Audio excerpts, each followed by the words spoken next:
Okay, so hello everyone, and thank you for joining the Let's Connect session today. We're glad to see that you've all come and joined. We're talking today with Wikimedia UK about diversity, equity, and inclusion in affiliate leadership, which is obviously a topic that's critical for the knowledge equity goals of the Wikimedia movement. So it's good to see all of you here joining in this discussion. Hold on, my screen just got taken over. Okay. I just want to start with a note about the platform in which we're meeting. This is a Let's Connect Learning Clinic. And for any of you who aren't yet familiar with Let's Connect, it's a peer learning space that was launched by my team, the community resources team at the Wikimedia Foundation, a little over a year ago, along with our new grant programs. And we launched Let's Connect because as we were gathering feedback to design our new programs, we got a lot of input from people that they wanted more than just funding from our grant programs. They also wanted support for capacity development and learning and to be able to grow. And so we knew that in order to really create a robust learning space, we would need to all work on that together. So this is meant to be a peer learning space where affiliates and Wikimedian leaders can share with each other about areas where they have something that they can teach others or lead discussions with others. And you can also ask, for topics that you'd like to learn about and see if somebody would like to learn when. And so to learn about that, to lead something about that, sorry. And this month we've had 3 affiliates presenting. Wikimedia Belgium presented last week, Wikimedia UK is presenting today, and next week, Wikimedia Israel will be presenting. And we already have affiliates lined up to lead sessions in 2023. And so I just want to name that because if any of you have something that you want to share, you might think about leading a learning clinic with Let's Connect in the future. So if you could advance the slide, Jessica. So one of the goals for Let's Connect is to create a safe space, which is obviously crucial for learning. And so we're going to go over some of the agreements that we want to keep today for this call. We ask that you use I statements and speak from your own perspective, and to just recognize that we all have different perspectives and we want to hold space for all of them as valid. And we ask that you're cautious about what you share. We're recording this session today and we'll be publishing it on YouTube. And so just keep in mind that we're talking about a topic that might have sensitive aspects. And so share things that you'd be happy to have streamed online that aren't going to cause harm or overexpose someone who might not want their story shared. Just stick to the first one about using I statements. And don't interrupt people. That can create a sense of power over dynamics that can be painful. So wait for others to be done. And you can use the tools that Zoom has to raise your hand if you want to speak. Later, Jessica will also be sharing a tool that you can use to ask questions if you want to use that mechanism. And then lastly, there's no pressure to participate. We welcome your voices, but it's also fine to be here in a more quiet and introverted way. If you can go to the next slide, Jessica.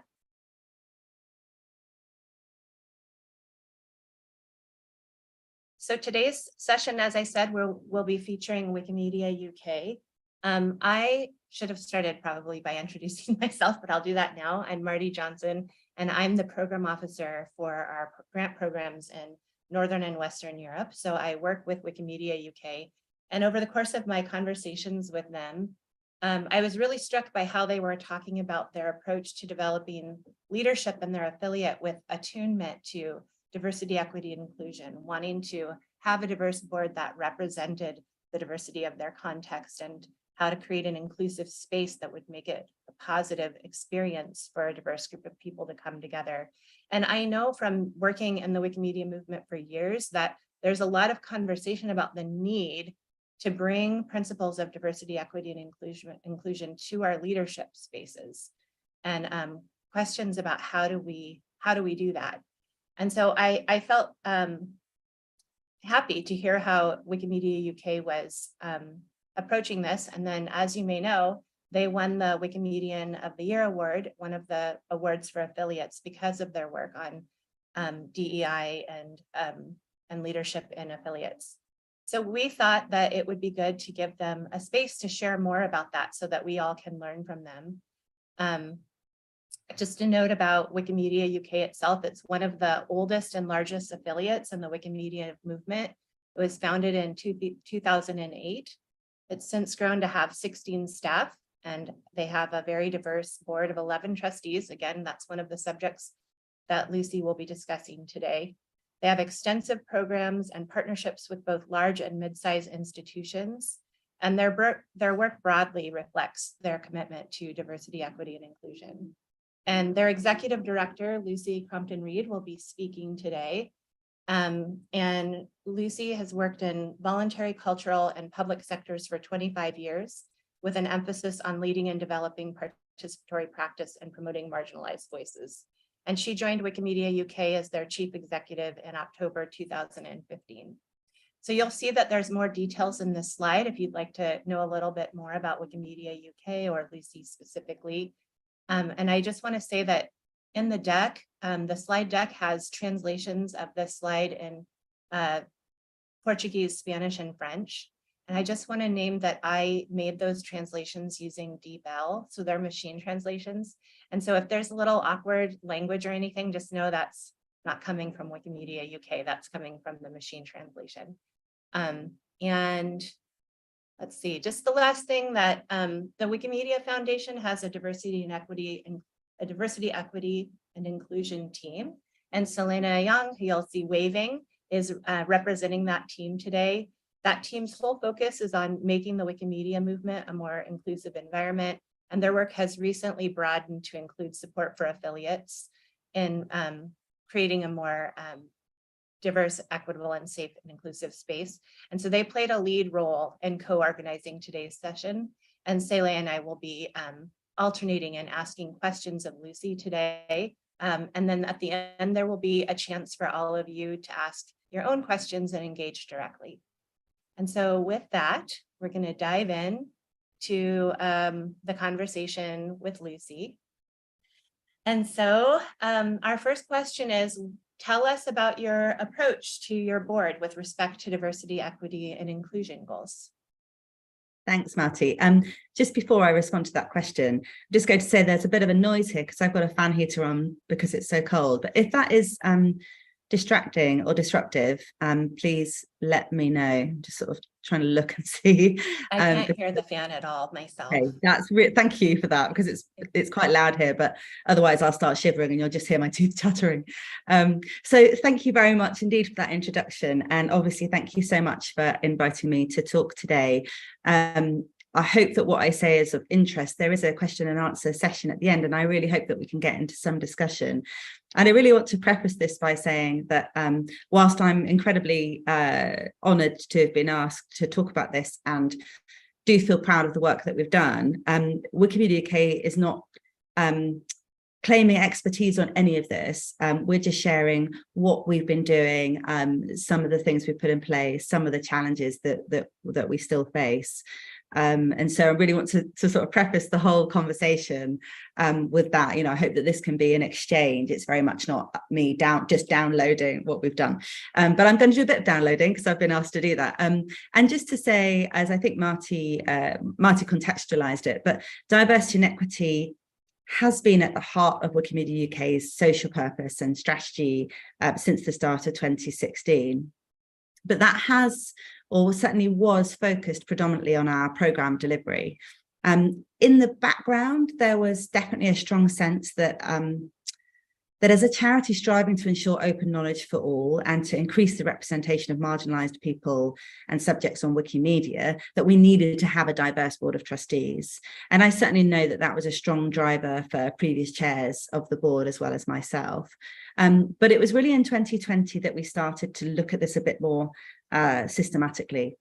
And that was prompted by two things. One, we have a policy review cycle. So the idea is that every 3 years, I review our policies and bring any updates to the community and to the board. And in 2020, I was due to update our equalities and diversity policy.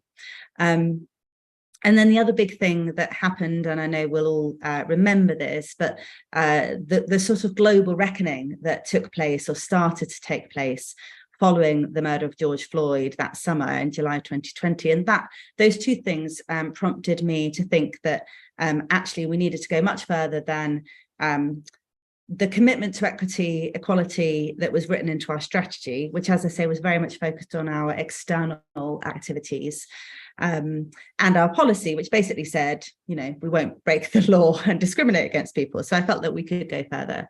And we decided to take a more holistic view of EDI across the organisation, and I guess entered into quite a long period of discussion and deliberation about what the organisation was already doing well in terms of equity, diversity and inclusion, you know, what the gaps were and what our vision was really for Wikimedia UK in terms of EDI. So we had a number of board and staff level discussions across the autumn of 2020, and then agreed a budget line for the work. And so we were able to appoint an external consultant to work with me in 2021 and to facilitate further conversations. And I think, I mean, one of the things that one of my main points is that you just have to talk about this stuff. I mean, it really is about a process rather than a set of documents. And the discussions that we had, I think, were really crucial in starting to develop a shared language for equity, diversity and inclusion amongst the staff team and the Board of Trustees, and beyond that with our Wikimedians in residence and some of our community. It enabled us to identify what the immediate actions and priorities were, but also some longer term ambitions for change.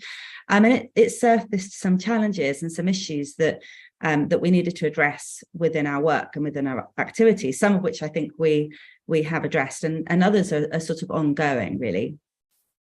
So we developed a framework and an action plan, which brought together the legislative, policy, strategic and external context for EDI, an analysis of the current situation at Wikimedia UK, and that included baseline data about staff, board and volunteers, but also some key principles and priorities.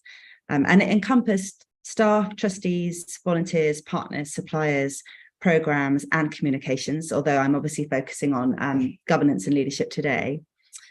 And within the framework, we tried to position the work and the chapter within the very specific context of the UK's colonial and imperial past, as well as being the open knowledge chapter for the UK.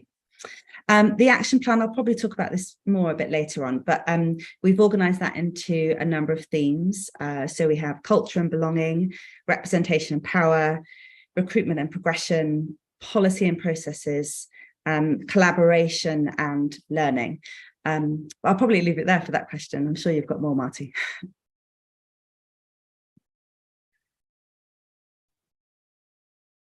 You're muted, Marty. I think I just muted myself instead of unmuting myself. I have a million follow-up questions that I'd like to ask, but in the spirit of leaving time at the end for discussion, I'm going to pass it to Sally to ask this next question. Thank you so much for everything that you just shared, Lucy. It's really important, all the work that you're doing right now, and thank you, for example, for the acknowledgement around colonialism and all the how around the world right now people are working towards anti-colonialistic practice of organizing their organizations, their way of being in the world, and so on. So I think it's really important to highlight and to also thank you for acknowledging it. And in the spirit of continue talking about how Wikimedia UK is working towards having a more diverse organization, more equitable, and so on. I wanted to ask a follow-up question, but I'm just going to go to what we had here. But for example, what does... Ask a follow-up question, it's fine. We'll do that in a bit. But we want to talk a little bit on how did you reflect on and make decisions about what diverse representation would look like for Wikimedia UK leadership spaces? Yeah, absolutely. I think the first thing to say is that we didn't set ourselves any specific targets. I think in some contexts that can be really useful, but I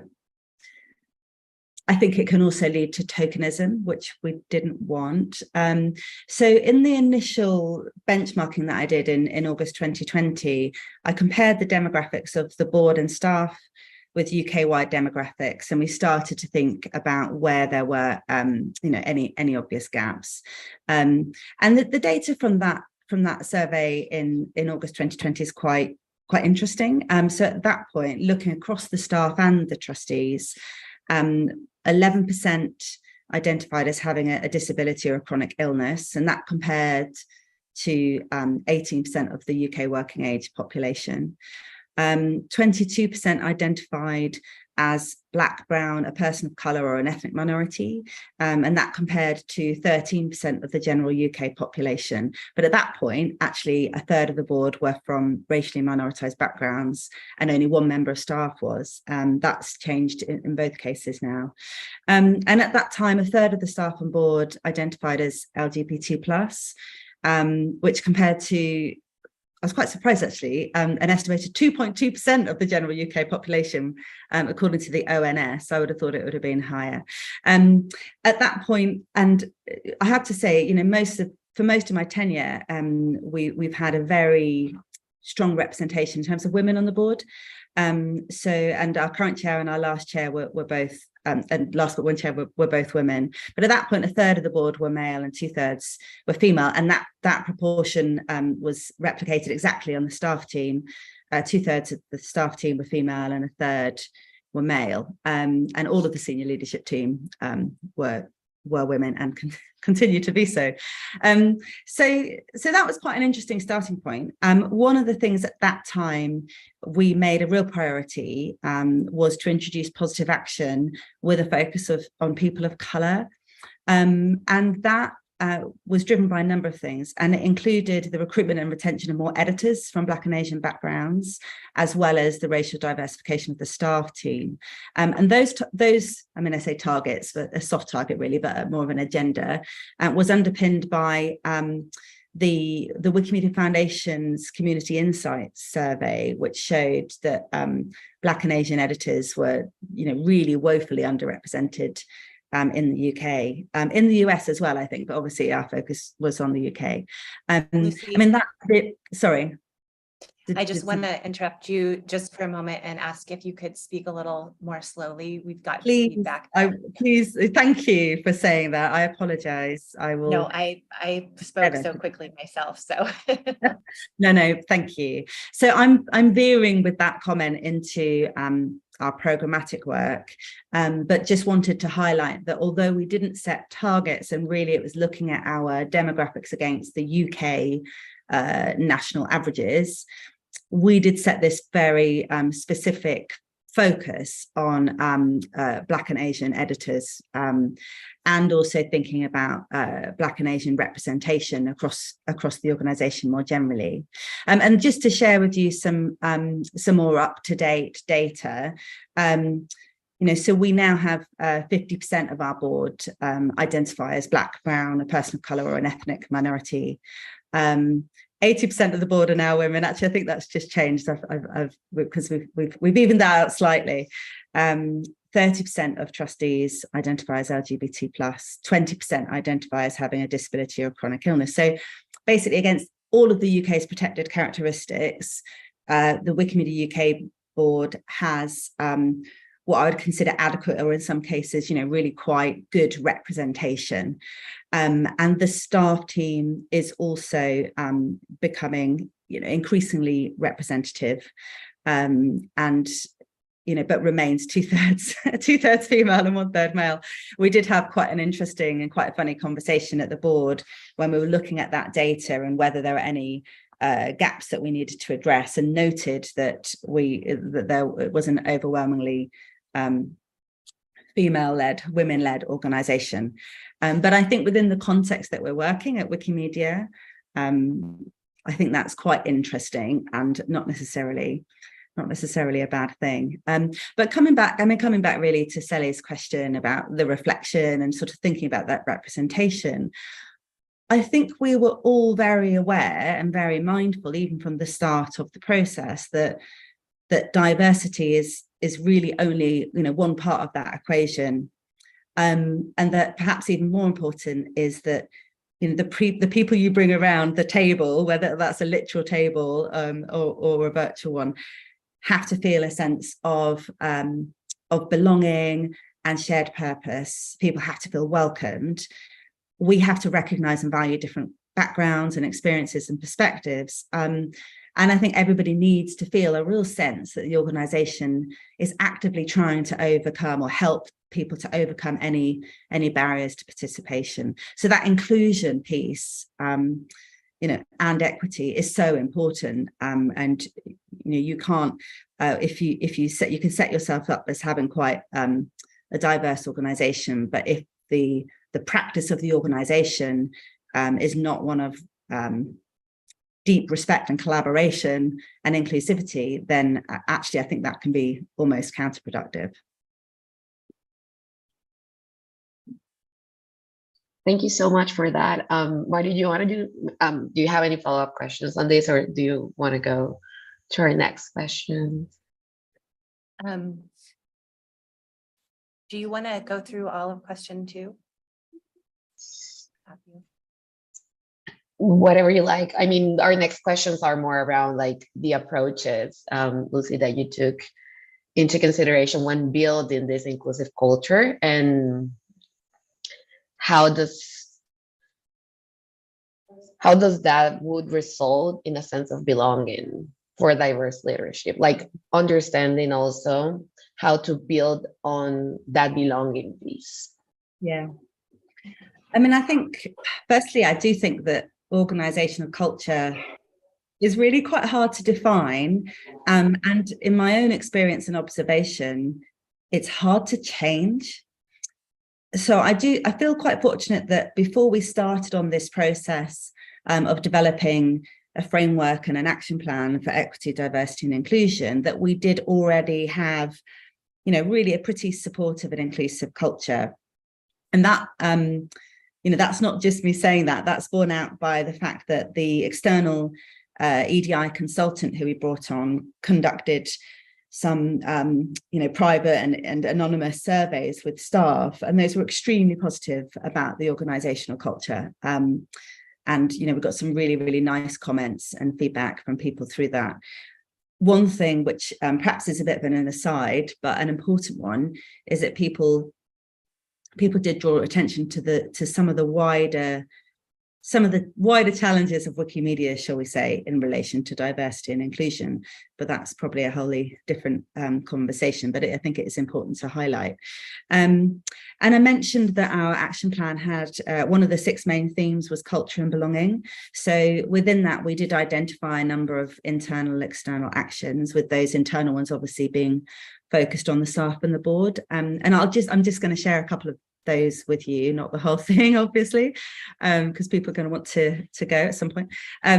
But one of those was that we reviewed our organizational values to ensure that they would help us actually and drive us towards achieving an equitable, diverse and inclusive organization. And we developed those collaboratively and collectively as part of our board and staff away days in 2021. And those values are now, I feel like they're quite live within the organisation. So they're referred to within our annual staff appraisals, and they're going to be incorporated into our upcoming, and you know, into our next board evaluation and appraisal process. So I think it's important that if you're spending some time thinking about and defining your values, that you also think about ways to incorporate, you know, reflection on how people are both living those values, but also experiencing those values. So one of the things that we also committed to doing was carrying out an annual staff survey that monitor how staff experience the culture and values of the organisation. So we introduced that. We did the first one in spring of this year, and I've got lots to say if you want to hear on the results of that. But just to come back to other things that we did, we're monitoring how hybrid working, which we moved to as a result of the pandemic, as I'm sure many people around this Zoom call did, or Google Meet call. But we're monitoring how it impacts on staff diversity, and particularly in terms of socioeconomic background and disability. And actually, it was in a separate survey, which I've done more recently, which is on our future working arrangements. It was interesting to see how much people with health conditions value the flexibility of hybrid working, which also echoes my own experience as a disabled person. I think it's really important, though, that we're not jumping to conclusions about, that I'm not extrapolating from my own experience and thinking about that will be relevant for all staff. Actually, nearly half the staff team mentioned that the flexibility of home working enabled them to manage personal health issues, and I think that's something important to consider. I mean, we've got a number of outstanding actions from that plan as well, and things that we still need to do in terms of the culture. And one of the interesting things that the consultant sort of challenged me on really is how we codify what she recognized as actually being a really supportive, inclusive culture. How do we codify that into our policies and into our processes so that it's not driven by the people who shaped and created that culture, and that, that's something that continues past any particular person's tenure. And how do you think you can drive those values based on what the DEI consultant told you? How you can create those policies and not from that part of being the ones who act. Would you like to elaborate a little bit on that? Well, I mean, I guess there's a big chunk of work which I've been putting off just because of the time that I know it's going to take. But so I was asked to review all the organisational policies when I joined Wikimedia UK, which I did, and was looking at good practice and legislation and so on. But what I now need to do is do that very particularly through the lens of EDI. And I've done that for some policies, particularly around recruitment and progression, but not across the whole board. So that's an outstanding action for me, working with others, of course, but looking at our policies and just trying to identify if there are any areas where, where it's sort of contrary to what we're trying to create in terms of EDI. I mean, there's quite a lot that we've implemented around recruitment and progression. Some sort of fairly easy quick wins, if you like. So in the UK, there's a disability confidence scheme, which we've signed up to, which we hadn't been before.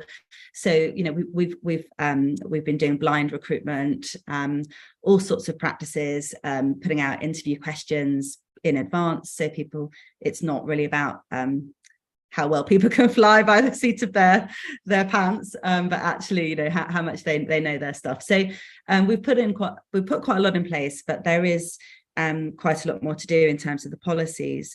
And also the consultant suggested the creation of a sort of culture statement that brings together all of these different aspects around values, around behavioural policies, into a very clear written document that, as I say, sort of codifies some of the stuff that I think we're doing, in fact, that I'm confident that we are doing, but that, that it would be helpful to have written down, for new staff coming in, for new trustees, but also, if I leave or if there's a change in the senior management team, how does that stuff that I think really does sort of characterize the way we work, how do we make sure that that continues? And have you received, what kind of feedback have you received from the board or from your staff members in regards of the changes that you're making? So has it been positive, negative, pushback, no pushback? Oh, it's been incredibly positive. I mean, I would say that certainly in terms of the staff team, the conversations were wholly positive, and staff were really committed to making sure that we're an organisation that really lives those values, and recognising that sometimes we are going to get it wrong, and that we don't always know the right thing to do. I mean, I would say that similarly, there was a very, equally positive attitude across the trustee board, but probably because as a board, they were perhaps not working on a day-to-day basis and thinking about knowledge equity. So the staff team, and in particular the programs team, and our extended family of Wikimedians and residents, this has been something that's been very central to the work for 6-7 years. So thinking about how what we need, thinking about the organization more holistically and thinking about the internal implications of that was a natural progression. I think there was the same level of commitment from the trustees, but perhaps not always the same level of familiarity with some of the concepts that we might be more familiar with. So I hope that makes sense. Maybe it doesn't, but just as an example, the term microaggressions, for some trustees, it's like, what is that? What does that mean? And whereas I think all the staff were already familiar with those sorts of terms, at the point that we started the process. But I think that's why it's really important to have those conversations and to bring people with you, and also not to belittle people who haven't necessarily had as many conversations or, done as much thinking about this, but to enable people to feel comfortable to ask those questions. So just to say, we introduced just in direct response to the question about feedback. So as I think I said earlier, we introduced this survey specifically about how staff experience the culture and values. And actually, we also introduced some questions around that in our community leaders survey. And one of the things that I think is always a really good sign is that we tend to get a 100% response rate to our surveys. So I think that shows how that sense of belonging that the staff team feels. So all of the staff that were employed by us at the time that we did that survey responded to it, and we got really very good feedback. The survey, just to be clear, it wasn't about the process. It was actually about how people were experiencing in a very sort of live way issues around equality and diversity. But some of the highlights, I guess, were that all the staff thought that the senior team embody and uphold the organizational values, which are equity, inclusivity, collaboration, creativity, and boldness to a large extent. And all staff reported feeling very confident that if they raised a concern about discrimination, that Wikimedia UK would address it effectively. And both those things were really important to me, that feeling that the staff have trust that the board and the senior management team would take something seriously. Overall, the response was really positive. I mean, there were some quite interesting things where you go, oh, I wasn't expecting that. So what I was quite surprised at was that 3 staff only slightly agreed that all staff at Wikimedia UK treat one another with respect. So the other 10 wholly agreed, but even the fact that 3 staff only slightly agreed with that, that's something we talked about as a staff team, and about communications across the team, and training and so on. But there were some narrative comments and narrative responses to that survey as well, which were really good to read.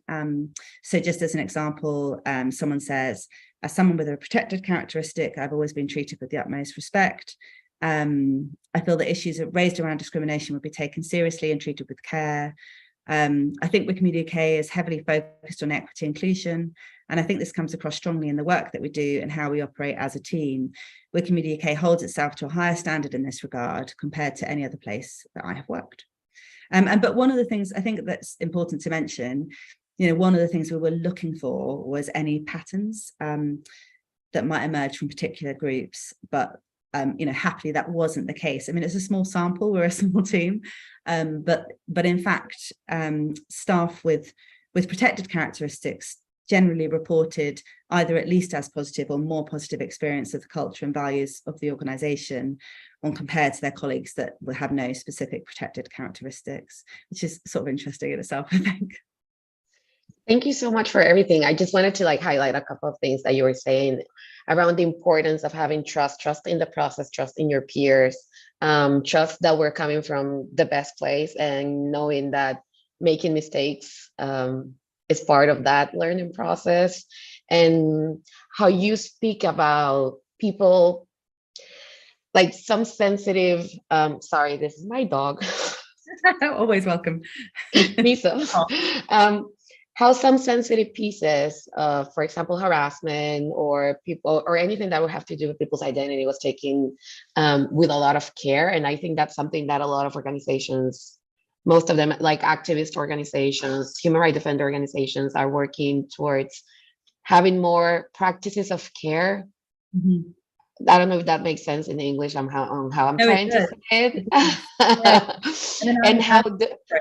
how those are tied to your values, how those practices of taking care of others are the way in how we are living up to the values that we're trying to create here together, right?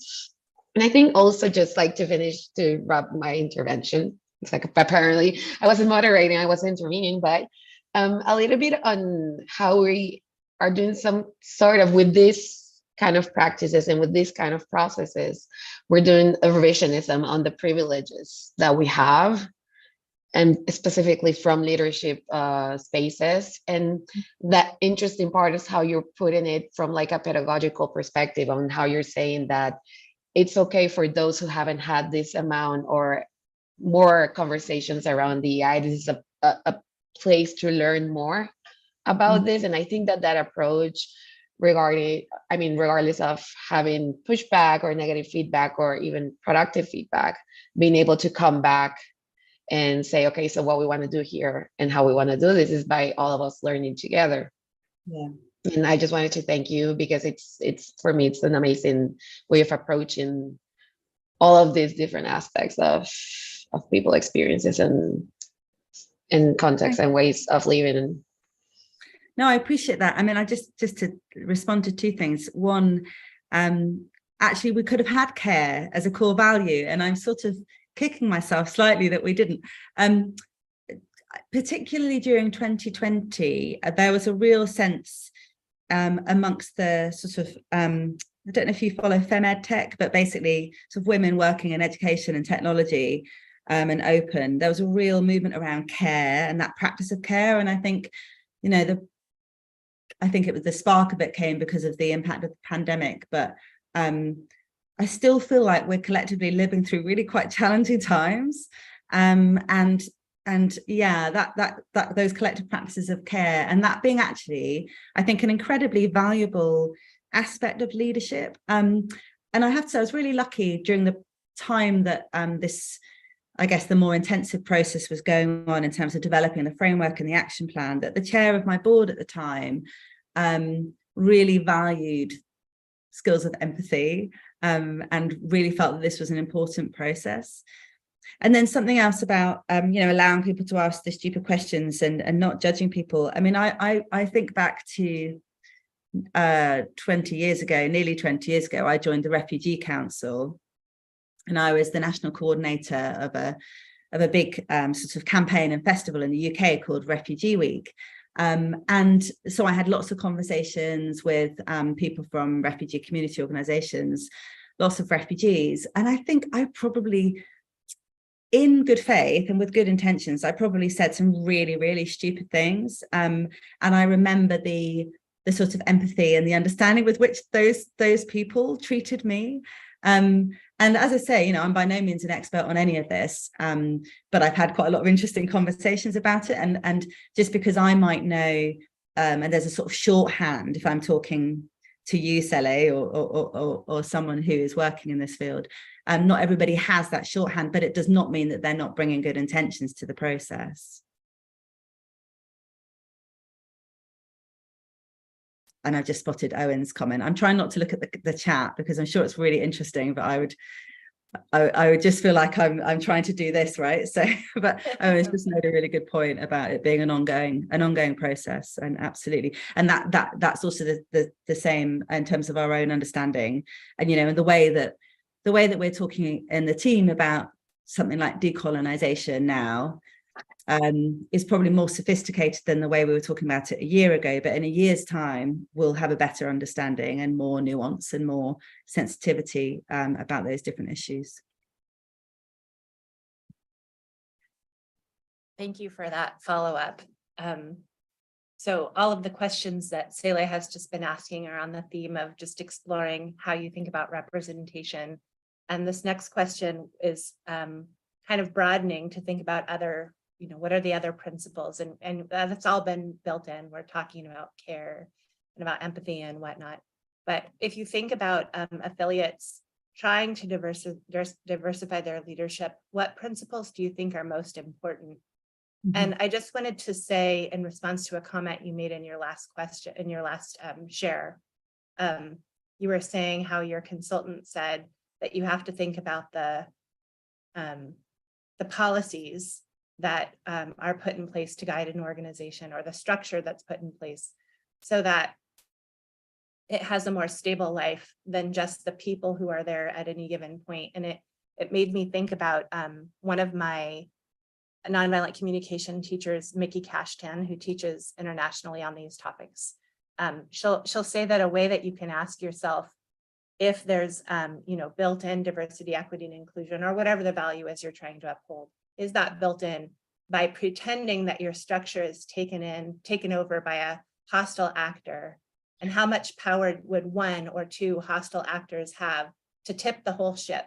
Like, to what extent do the policies and whatnot hold in the face of that? And so I was struck by you saying that you're thinking about that. And I just, in that spirit, if you were to say like principles that you think are important for affiliates to keep in mind to diversify their leadership, what are your thoughts about that?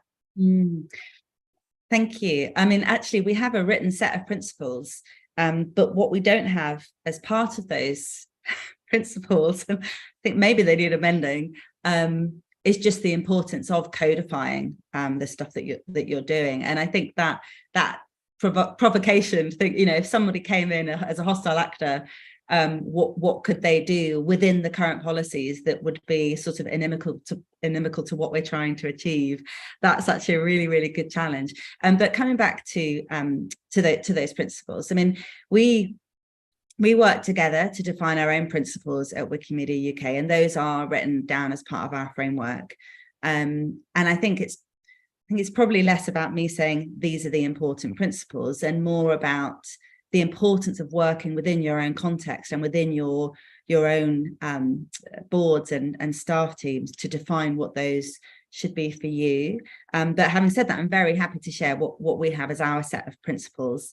And the first is that Wikimedia UK aspires to be shaped by underrepresented communities, and for people from those communities to be part of the leadership of the charity. But I will be very frank with you and say that was probably the most contested principle. And when it was first drafted, it stated, I think it was something like, Wikimedia UK aspires to be led by underrepresented communities. And there's a subtle distinction to being led by those communities, to what we've landed on, which is that we'll be shaped by, and that people from those communities will be part of the leadership of the charity. And so there was some discussion around that one. But there is that commitment, and a very firm commitment as our first principle, that our work will be shaped by people, by the communities that we're trying to reach, and by people from traditionally marginalized groups. Our second principle is about the fact that we're part of a global movement, and also about that, what I hope remains a sort of humility and humbleness, that we definitely don't know, the way to do all of this. So the second one is to deliver that our work in knowledge equity in particular will draw on best practice from across the global Wikimedia movement, but also the wider voluntary sector. Another principle is that our programmatic work that's focused on underrepresented people will seek to actively involve those communities as co-creators and not just as participants or beneficiaries. And I'd say that that's a very sort of iterative process, and exploring ways of co-creation. That's definitely something that the programs team is incorporating into their own practice. We have this principle that the activities we deliver will be evidence-based wherever possible, but we have an important caveat to that, which is that we accept that systems of oppression can create a lack of data about marginalized communities. And I think it's important that we sometimes we instinctively know when a group of people or a community has been marginalized and is not well represented on Wikimedia, shall we say, even if we don't have the hard data for that. And also, we have this principle around being focused on achieving tangible outcomes and delivering change.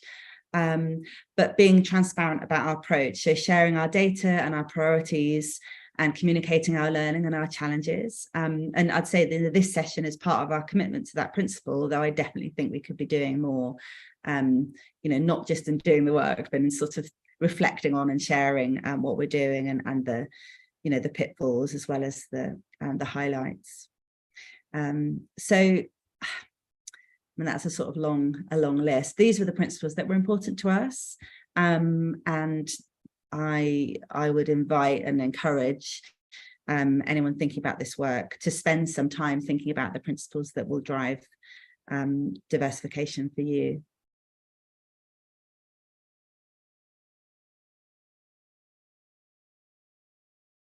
Thank you so much. That was very interesting to hear where you are with those. I just lost my sheet. We have just one last question. Celia, I think I'm just going to ask this one. And then after that, we're going to transition to opening it up for a broader discussion with those of you who are on the call and might want to ask your own questions or make comments. But our last structured question is, how can affiliates or chapters, user groups, and individual volunteers get involved with helping to improve diversity on the Wikimedia projects and in the information ecosystem as a whole? This is obviously a really big question. Big question. So just, it's a really can't cover it all, but just some thoughts that you might have. Yeah. Yes, it is a big question. I mean, the first thing I need to say is obviously loads and loads of individuals and affiliates and other organizations within the movement are already doing this. And for some organizations, that's, absolutely their sort of raison d'etre. So, Art and Feminism and Afro Crowd and Black Lunch Table, these are all really important organizations who are being very explicit about the fact that their work is about, diversifying the content, the community, and I have a huge amount of respect for the work that those organizations and others, of course, are doing. I have this mantra, and I think there might be one or two people from my team on here, so everyone's probably heard it too much, that, don't let the perfect be the enemy of the good.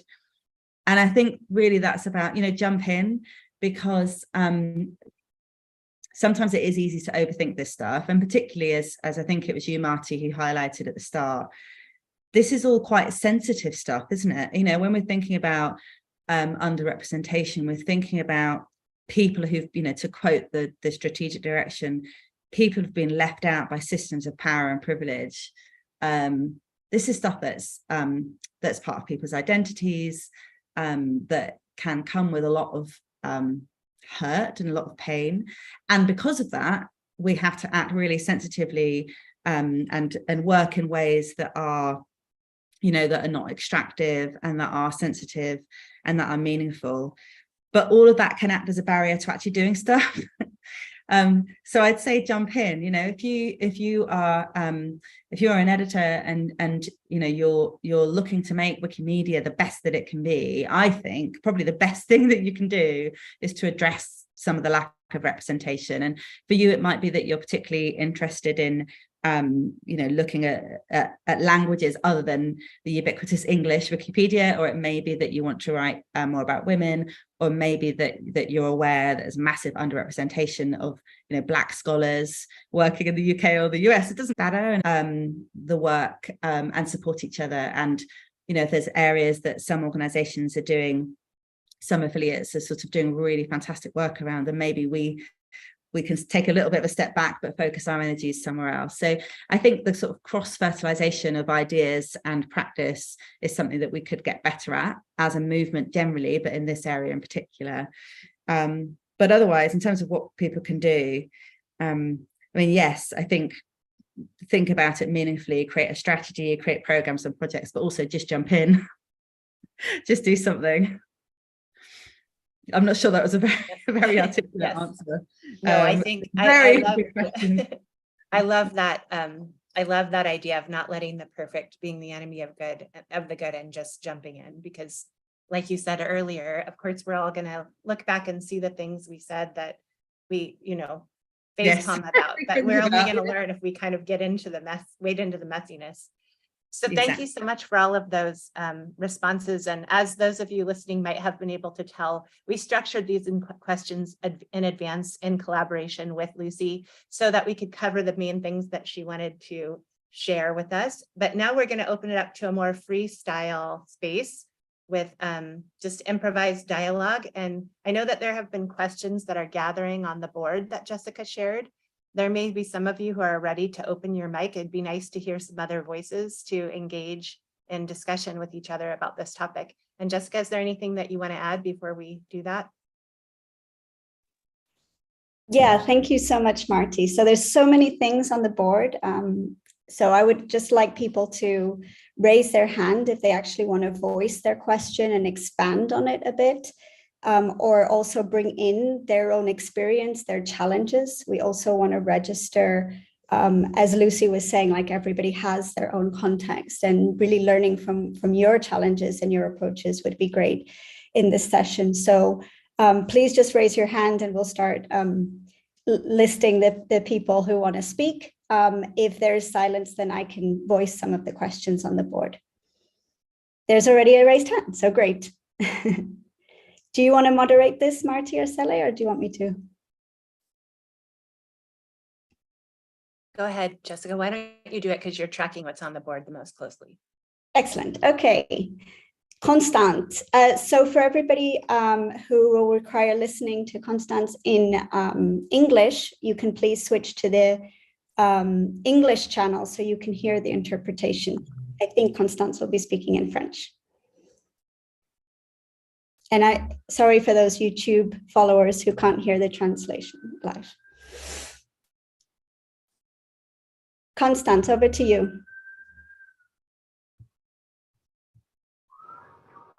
Bonjour à tous, vous m'entendez? Ok, très bien. Donc, merci beaucoup. Et c'est une rencontre que j'apprécie beaucoup parce que ça permet de donner une gage d'orientation ou bien une vision pour qu'on puisse mieux approfondir tout ce que nous sommes en train d'accomplir. Je suis d'accord pour l'idée de gouvernance, mais est-ce que la communauté pense à la gouvernance des affiliés dans certains pays, en ce sens que en termes de gouvernance, il y a certains pays où le problème de leader, où nous constatons aussi assez de problèmes de leadership, où ceux qui sont en tête depuis des années restent toujours à la tête. Dans ces structures, est-ce que d'une manière ou d'une autre, la communauté réfléchit à voir comment inviter quand même ces communautés-là à partager quand même le pouvoir pour que le reste quand même des participants ou bien des participants qui sont hostiles à cette forme de gouvernance-là puissent mieux se retrouver au sein de la communauté. C'est une question. Merci.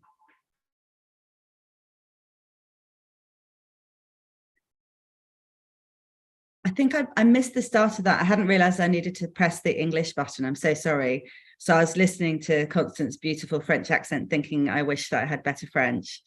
If any of the facilitators were able to sort of summarize the question for me, I'd really appreciate it. Sorry, guys.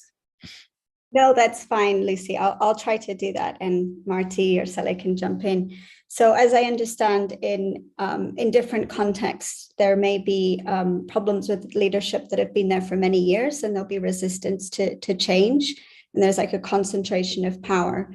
So I understand he wants to know a bit more about practices to really make, I think, those people who are in that leadership more conscious of that, and also people who are outside in the community that are resisting that power be able to like engage in that dialogue, if I understood correctly. Okay, so I think, well, firstly to say that we have policies in place so that the board of Wikimedia UK, there's quite a good turnover of trustees. So trustees can only stay for a maximum term of 6 years. So really, we don't tend to get, I mean, 6 years feels like a long time, but at the same time, it means that nobody that appointed me is now on the board, right? It's a totally different board. So that turnover, I think, helps to ensure that those sort of intractable people don't get to stay in those positions of power and authority. I think it's also worth mentioning that I think Wikimedia UK is quite unusual in the makeup of its board of trustees, and that we have an unusually low representation of people from the editing community. And I definitely think there are pros and cons to that. And there are all sorts of reasons why we're in that situation. So, for example, at the moment, we have 11 trustees, 7 of whom were elected by the community and 4 of whom were co-opted by the board for special skills and experience. But the 7 people that were elected by the community, only about half of those are actually editors. And our membership at Wikimedia UK is very receptive to people who want to join the board, but who are who are standing for election to the board, but who are bringing different skills and experience and perspectives. The membership does not often prioritize editing as a factor when it's electing people to the Wikimedia UK Board of Trustees. And so I think the dynamic on the Wikimedia UK board maybe is slightly different to possibly some other affiliates. In terms of resistance from the wider community, I think it would probably be true to say that there are some long-standing English or UK contributors and editors who are a bit disenchanted with Wikimedia UK's strategy and approach. But actually, we're a small organization. We're, relatively, we're big in terms of the movement, but we are still a small organization in terms of our time and energy and resources and where we can invest that. And we have made a very explicit commitment to investing in diversifying our community, working with people who historically haven't been engaged as editors and contributors. And that necessarily means that is where our focus has been. We have never wanted to alienate anyone from the community. I want the chapter to be really inclusive and welcoming to everybody. But what that means is that we don't prioritize long-standing contributors over somebody who's just joined us and is working on a program. I don't feel like we have that hierarchy within the way that we work with our community. And I think that has really helped us. I mean, it's probably there are definitely downsides to that, but I think it's helped us to actually deliver the work that we want to do and reach the people that we're trying to reach. And we, for the past 5 or maybe 6 years, roughly half of our community leaders have been women. And that does not reflect the demographic of contributors more generally, but it's something we've consistently been able to achieve. And I think we've only been able to do that. We've only been able to make that space for new voices and new people by acknowledging that is where we're going to put our energy. I hope that answers the question.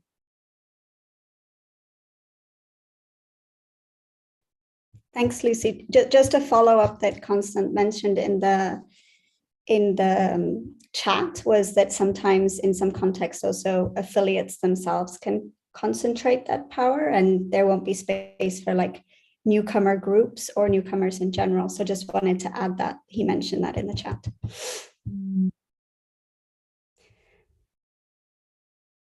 Okay, anybody else want? I saw Edward's hand up, but I think it's gone down. Did you want to speak, Edward?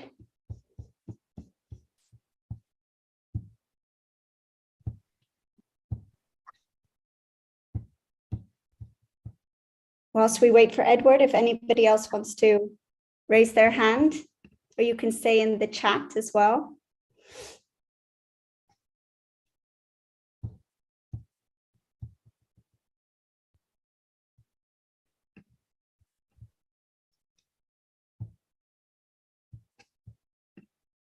Okay, Does so it- maybe, yes? I was just going to emphasize that it doesn't just have to be questions. This can be a discussion. You may have things you want to share or nuances you want to add. So feel free to speak. We're trying to shift to a more informal discussion space in this time. So feel free to just share. I see a hand has gone up. Yeah, wonderful. Owen. Yeah, I'm afraid I am just going to ask one of the questions I already put onto the Easy Retro board. Though I will voice the comment I just put in chat for the benefit of the translation, that it's also worth bearing in mind that what Lucy was just saying about not prioritizing longer term editors isn't like, I'm a longer term editor. I've been editing English Wikipedia for nearly 19 years now. And I recognize that that's a good thing. Like there's lots of spaces within the movement where the prioritization of longer term editors is not a healthy thing. So recognizing that we shouldn't do that everywhere has substantial benefits, as well as potentially some institutional knowledge disbenefits. The question, thank you for recognizing the t-shirt my wife made the sticker.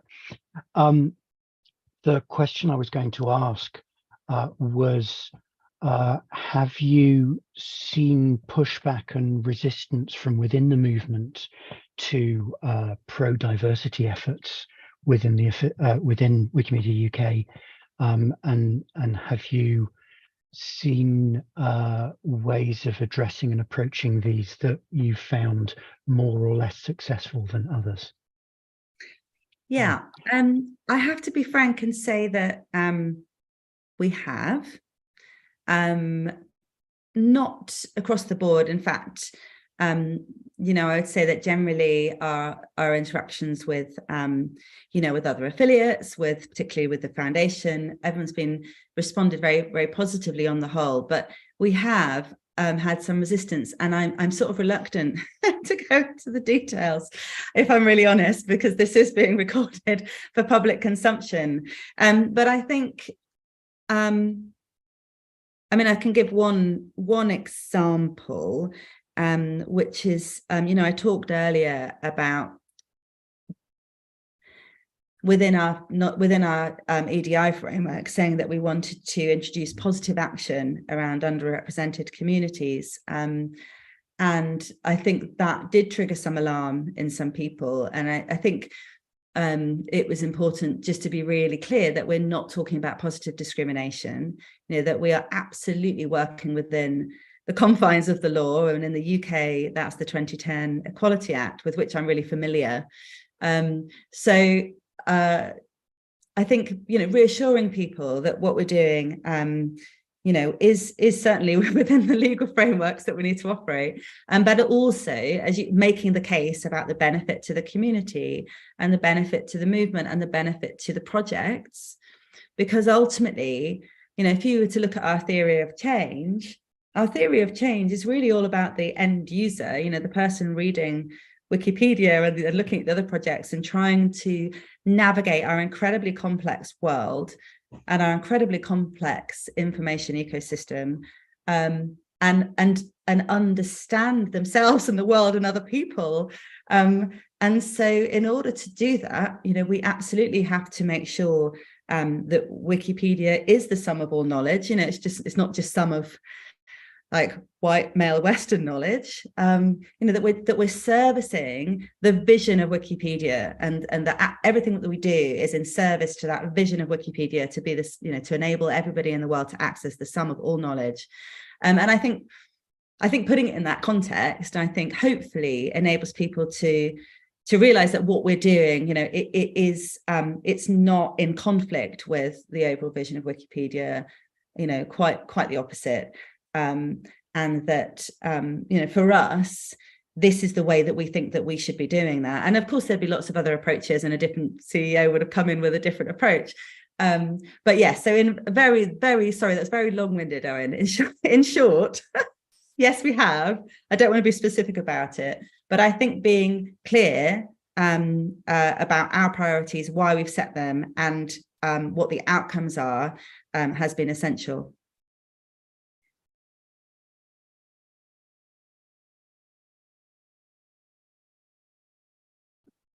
Thank you. I'm just seeing there's lots of cat chat on the chat now, and I've got 3 cats, but they've all been banished from my study for the duration of the call.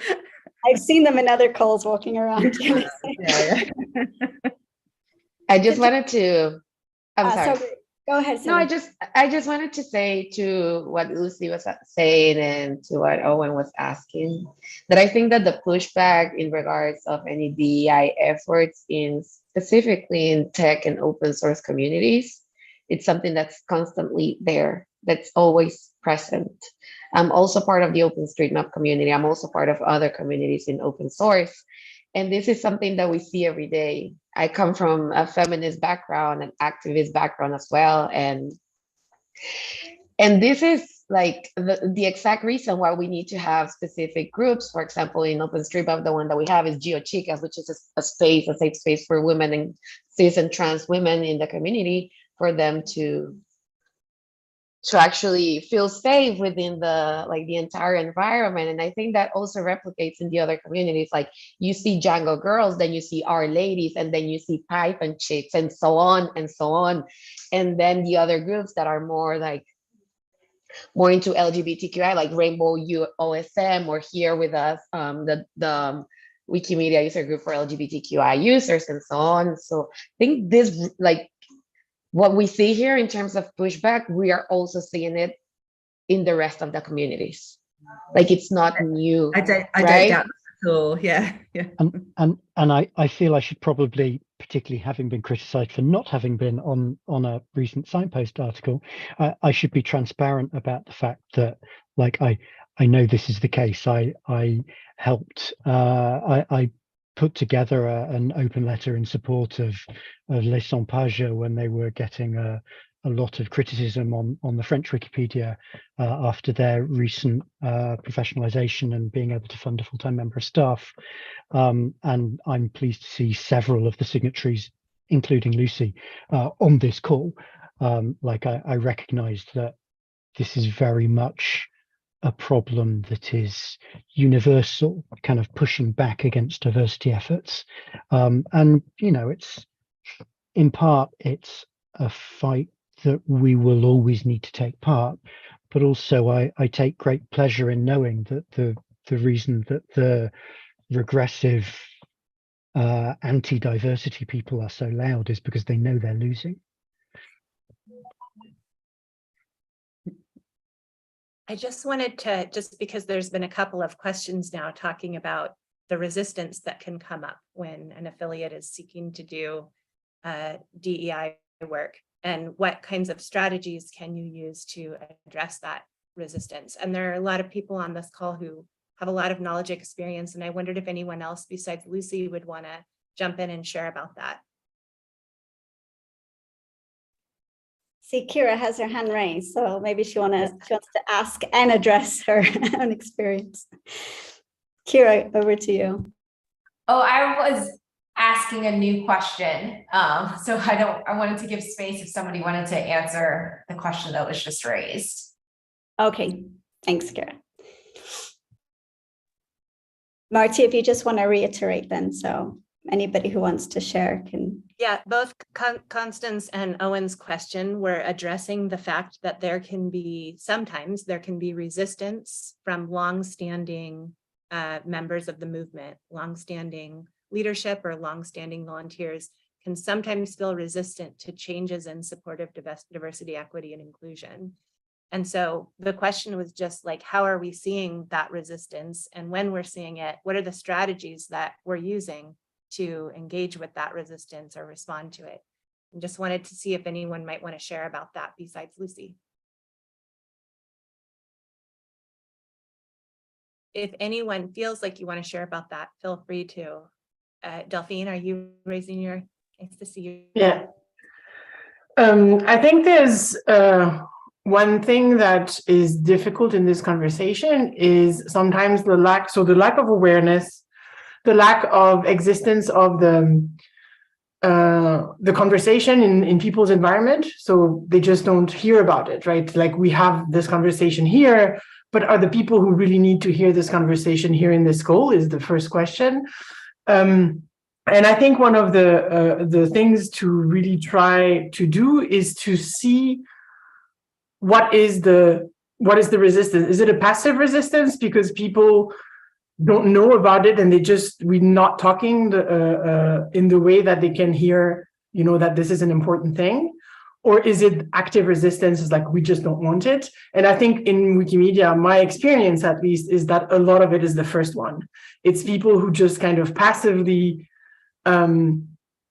ignore it and really just kind of feel that this is not a priority in any kind of way, but they're not like, they don't have, and of course there is the active resistance as well. So I think that one of the things that is interesting to think about is how do you go about making this interesting in a way, right, for the people who just don't hear it because they just they have that filter that just kind of takes it away.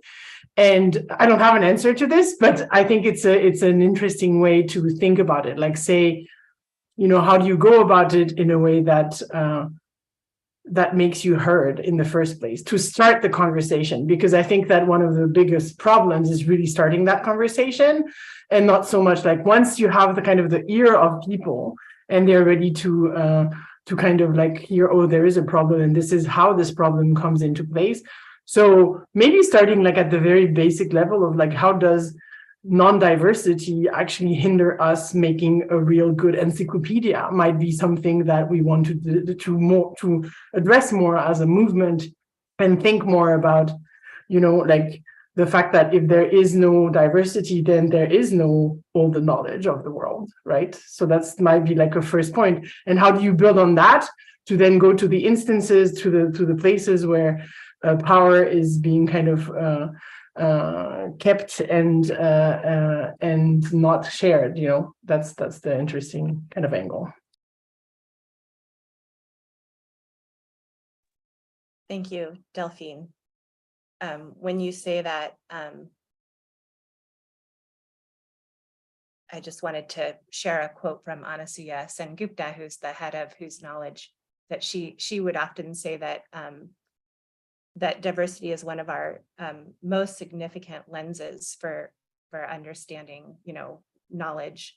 And because she would always say it, knowledge is differently understood, constructed, used, and expanded in different contexts. And so it's not just the grain in the silo, but the silo itself that is implicated. So I appreciate how you're bringing that up. If there's no other hands raised, I'm going to pass it back to you, Kira, since you had your hand raised before. Sure, thanks. I was watching on the YouTubes, and I was like, well, let me just get in on the Zoom. But what I was going to say actually kind of builds on what Delphine was just saying, and that something, and I've told Lucy this before, what I really applaud Wikimedia UK doing is by really committing to this DEI work is really important, that as an organization that is, more general, not something like Art and Feminism or Black Lunch Table or Afro Crowd or Whose Knowledge, but the Wiki affiliates that aren't already working specifically in these communities make this commitment to this DEI work. And I think it's really important and really exciting that Lucy is leading the group of Wikimedia UK to be doing this. Because I think, to Delphine's point, that's what kind of helps force these conversations, which helps center these conversations in the larger movement. The DEI work isn't something that's just like groups that are already working on this work on, but it's something that as a movement we need to be working on and being committed to these goals, to have this diversity of knowledge, to have this diversity of representation. It's all really, really important. The question that I had put on the, what is it called? The retro board for you, Lucy, is when thinking about, and it's great to hear about the journey that you've had and be learning from that but what type of orientation or onboarding do you have for new team members, board or otherwise, to make sure that everyone is operating from the same page or working from the same framework? Yeah, that's a good question. So we have, well, for staff and board, we have an induction process. For staff, that tends to be driven by the line manager, which obviously is sometimes me, but not always me. And in terms of the board, it's usually me leading the induction, but obviously the new trustee is meeting and interacting with different people. But I would say that for a start, I think the process starts before someone even joins the board. I think it would be, I'd really want to know that somebody who was either standing for election for Wikimedia UK or was wanting to be co-opted, that they've really sort of got under the skin of the organisation and really understands that commitment. So you know, for co-opted members, you know, there is always a formal interview process, and we would always ask questions that relate to their understanding or their commitment or their experience around equity, diversity and inclusion. And you know, I've definitely been on interview panels where people's sort of lack of ability to engage with that question has been a real deal breaker. And in terms of people standing for election, they have to write a statement, which is usually sort of 2 or 3 paragraphs. And within that, you know, would be, you know, hoping at least that people would indicate their understanding of this as a real strategic driver for Wikimedia UK. So I think the process starts before they've even joined. But sort of notwithstanding that, the equity, diversity and inclusion framework and action plan would be one of the key documents that I would share as part of that induction. You know, that I would be highlighting that that's one of the important pieces of reading and inviting them to come back to me with questions. Sometimes we'd have a discussion about particular aspects or implications. And I would definitely do that with both staff and trustees. Having said that, that's the sort of theoretical context, but I think people start to live and breathe it when they go to a board meeting and we're, you know, maybe we're looking at the latest staff survey, or we might be reviewing the framework, which we do annually, or we might be looking at, you know, the activity that's been delivered around knowledge equity, and we have 3 main strategic themes that guide our programme. Knowledge equity being the biggest one, really, and then we have one around information literacy and one around climate. But you know, that report that is produced by Daria, my colleague who heads up our programs team, that will be highlighting how we are delivering against our strategy, and particularly all those objectives around knowledge equity. So the induction and the conversation, you know, the conversations and the reading is part of it, but actually it's about being part of the board discussion and contributing to that, and feeling that it's, you know, interrogate the reports and so on. Does that help? Does that answer that question? I think hopefully. We could probably do more, if I'm honest, but I have just also reviewed the training for trustees and contacted all the trustees about the training that they are encouraged to access, and particular, you know, areas that they might want to look at. And also we're just about to do a board evaluation and individual board appraisals, and certainly those values around equity and inclusivity will be part of that board appraisal and evaluation process. Kira, do you have any follow-up questions? Just want to see before I. No, that's super helpful. And I just want to, you know, Lucy, we can all always do more, but that's both like the challenge and the excitement of this type of work. Thanks, Kira. And I also just wanted to see if anybody else, because we all are bringing experience to this call, if anybody else wants to add anything on the topic of orienting or onboarding staff or board members so that we're all on the same page on a diversity, equity, and inclusion framework. Give that question a second. Nada, are you raising your hand to speak now? Sorry, I don't always see the hands, so please help me if I. Yeah, yes, I am. I want to ask if making trainings about leadership, specifically in diversity and equity and inclusion, making these trainings mandatory for leadership would enhance this process, or would increase the diversity within the affiliate or the group or whatever, or these trainings being just an elective trainings would be enough, or even this topic needs trainings for the leadership. Yeah, that's I mean, I sort of feel that question would be relevant to me, but many other groups and organizations around the call. What I would say is that we've been thinking about what sort of training around EDI would be appropriate for us, both as a staff team and as a board, and looking at different options. I mean, I think one of the most interesting conversations for me around EDI is power and and the sort of dynamics of power. And I think particularly for a trustee board, you know, some trustees will have a real awareness of those different dynamics, but others less so. So I definitely think, certainly for Wikimedia UK, we're sort of exploring what training we feel like should be, you know, compulsory and part of a general induction, or just something that we do as the board does as a full group, you know, periodically. I would add, and it's just a tiny caveat, but specific diversity training within the UK is ruinously expensive. And actually, sometimes we found that having, you know, the consultant that we were working with over a number of days facilitate conversations was perhaps more powerful than having an off-the-peg training from a consultant or from an organization that didn't know us and didn't know our context.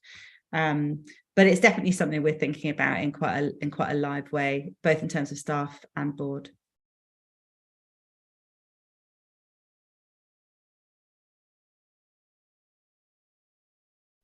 So we're starting to reach the end of the time that we had all booked together. So I want to maybe start wrapping up. Are there any last announcements that we need to go over, Jessica or Sele? I think there's just one more hand up. Maybe we can give. Okay. Yeah, and then we can close. Okay.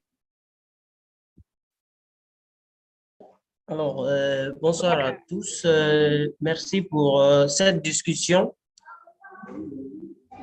intéressante pour la communauté. Et juste vers la fin, tout de suite, quand elle a parlé du budget qu'il faut pour la formation aux leaders dans certains groupes, parce qu'il faut savoir que tous les user groups n'ont pas les mêmes responsables. Il y a des responsables d'user group qui sont simplement des amoureux de la technologie, qui ont besoin de formation. Et s'il faut aider les autres communautés à développer leur leadership et partir vers l'équité plus générale au niveau mondial, je l'ai défendu et j'aimerais le partager avec vous ici, c'est de voir dans quelle mesure que les grands groupes, ceux qui ont de l'expérience dans la gestion des users, pourront aider les petits groupes, entre guillemets, en quelque sorte. Ceux qui ont de l'expérience pourraient venir en aide à ceux qui n'ont pas trop d'expérience. Ça ne ferait pas trop de frais si c'est entre nous, les user groups. Je pense par exemple au groupe d'utilisateurs du Nigeria qui pourraient soutenir des groupes émergents dans nos pays, ou bien des user groups du Sud-Afrique qui pourraient venir en aide à d'autres groupes d'utilisateurs qui sont nés il y a 2-3 ans. Voilà un peu ce que je voulais partager sur ce point, surtout quand il s'agit du budget. Parce que si il faut recruter un externe, ça peut coûter très cher. Or, ceux qui sont dans les plusieurs groupes ne sont pas salariés. Imaginez maintenant prendre un sou, donner à un externe qui viendra vous former. Si c'est quelqu'un de l'intérieur, ça pourrait faire mieux. Voilà.